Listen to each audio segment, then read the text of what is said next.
Hello students, आज हम discuss करेंगे static and dynamic memory allocation. तो स्टैटिक मेमोरी एलोकेशन क्या होता है? मेमोरी एलोकेशन जो बिफोर प्रोग्राम एग्जीक्यूशन होता है, या फिर कह सकते हैं जो कंपाइल टाइम पे मेमोरी का एलोकेशन होता है, उसे हम कहते हैं स्टैटिक मेमोरी एलोकेशन। ओके, इसके बाद जो डायनेमिक मेमोरी एलोकेशन होता है वो क्या होता है? During the execution of the program जो एलोकेशन होता है, मेमोरी रिजर्व होती है हमारे प्रोग्राम के लिए, उसे हम क्या कहते हैं? Dynamic memory allocation. उस प्रोसेस को क्या कहते हैं? Dynamic memory allocation. और इसको हम क्या बोलते हैं? रन टाइम मेमोरी एलोकेशन भी बोलते हैं। ओके, स्टैटिक मेमोरी एलोकेशन को कंपाइल टाइम मेमोरी एलोकेशन बोल देते हैं, और डायनेमिक मेमोरी एलोकेशन को रन टाइम मेमोरी एलोकेशन भी बोलते हैं।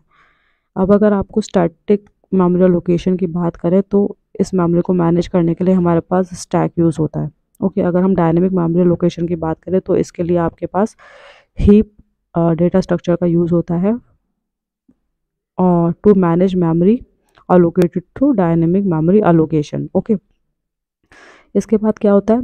It is less efficient. Static memory allocation को लेस एफिशिएंट क्यों बोला जाता है? क्योंकि यहाँ पर मेमोरी की वेस्टेज होने के चांसेस रहते हैं, क्योंकि आप क्या करते हो, मैक्सिमम टू मैक्सिमम मेमोरी जितनी रिक्वायरमेंट होगी आपके प्रोग्राम के लिए उतनी रिजर्व कर लेते हो ड्यूरिंग कंपाइलेशन टाइम। तो अगर आपकी मेमोरी यूज़ कम होती है तो उस केस में वेस्टेज ऑफ मेमोरी होती है।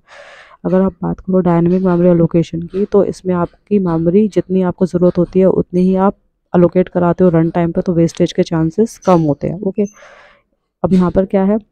स्टैटिक मेमोरी एलोकेशन के केस में जितनी मेमोरी एलोकेट हो गई उसका जो आप साइज़ है वो चेंज नहीं कर सकते, ना ज़्यादा अलोकेट करा सकते ना कम अलोकेट करा सकते, वो फिक्स हो गई। और यहाँ पर क्या है? डायनेमिक मेमोरी एलोकेशन में आप मेमोरी को ज़्यादा भी अलोकेट करा सकते हो और जो आपकी यूज़ हो चुकी है उसे आप फ्री भी कर सकते हो।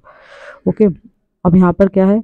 We can not use unused memory. Suppose आपने 10 बाइट्स रिजर्व करा है, 10 में से 5 आपके यूज़ हुए, तो जो 5 रिमेनिंग अलोकेटेड है वो आप किसी और काम के लिए यूज़ नहीं कर सकते।